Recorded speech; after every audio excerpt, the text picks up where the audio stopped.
ভারতের পার্থ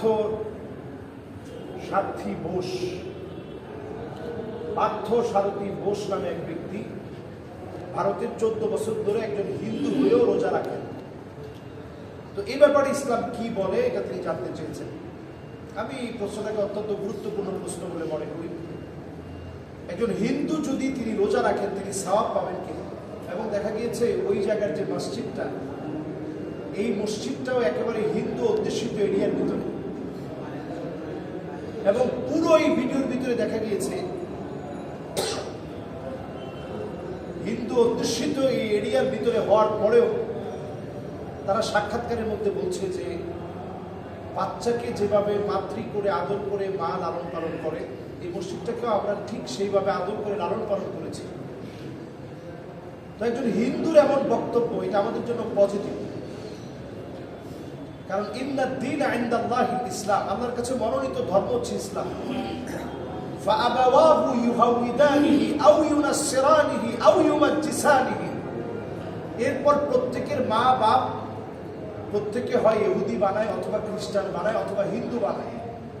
প্রত্যেকটা শিশু বাচ্চা জন্মগ্রহণ করে কিন্তু মুসলিম হয়ে সবাই জন্মগ্রহণ করে।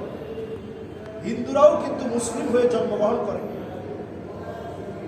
খ্রিস্টানরাও মুসলিম হয়ে জন্মগ্রহণ করে, অন্যান্য ধর্মাবলম্বী যারা আছে সবাই কিন্তু মুসলিম হয়ে জন্মগ্রহণ করে। পরে তার মা বাপ তাকে হয়তো খ্রিস্টান বানায়, অমুসলিম বানায়, হিন্দু বানায়, সব তাদের মা বাপ বানায়।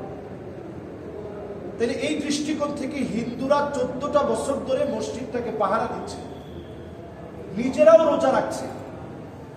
হিন্দু কোনো ভাই যদি রোজা রাখে রোজার সওয়াব পাবে কিনা, না, এটা ওনার জন্য শুধু উপবাস হবে।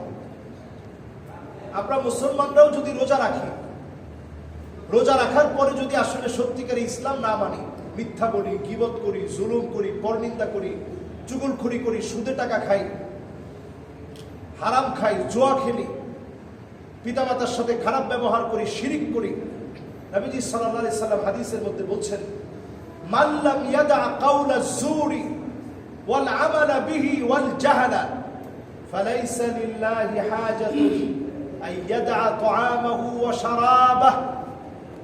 যে লোকটা রোজা আসার পরেও ছাড়তে পারে নাই অন্যায়, মিথ্যা, জুলুম, সুদ, ঘুষ, এগুলো যে ছাড়তে পারে নাই, ওই লোকটা কেমন জানি অনর্থক উপবাস থেকেছে, কষ্ট করেছে। সেই সুবে সাদিক থেকে নিয়ে সূর্য অস্ত পর্যন্ত না খেয়ে থাকার কষ্ট করেছে। মূলত তার রোজা আল্লাহর কাছে কবুল হয় নাই, যে রোজা রাখার পরেও রোজার হকগুলো আদায় করে নাই। আমরা যারা রোজা রেখে মিথ্যা বলি, অন্যায় করি, আমাদের রোজা আল্লাহর কাছে কবুল হয় নাই। রোজা যদি কবুল হতে হয়, রোজা থাকার পরে হারাম বর্জন করা লাগবে। যারা রোজা রেখে হারাম বর্জন করতে পেরেছেন, আপনার রোজা আল্লাহর কাছে কবুল হয়েছে। যারা রোজা রেখে মিথ্যা ছাড়তে পেরেছেন, আল্লাহর কাছে আপনার রোজা কবুল হয়েছে। এই জন্য আমার ভাইদেরকে বলবো, যারা 14 বছর ধরে কষ্ট করছেন, ওয়ার্ল্ডের বিভিন্ন দেশে চর্বিগুলাকে বার্ন করার জন্য, আমাদের যে শরীরের বাজে চর্বি আছে এগুলাকে পুড়িয়ে ফেলার জন্য লম্বা সময়, আমরা আর কয় ঘন্টা রোজা রাখি, এর চেয়ে লম্বা সময় ইউরোপের লোকেরা রোজা রাখে। তারা কোনো কিছু না খেয়ে সমুদ্রের পাড়ে শুয়ে থাকে।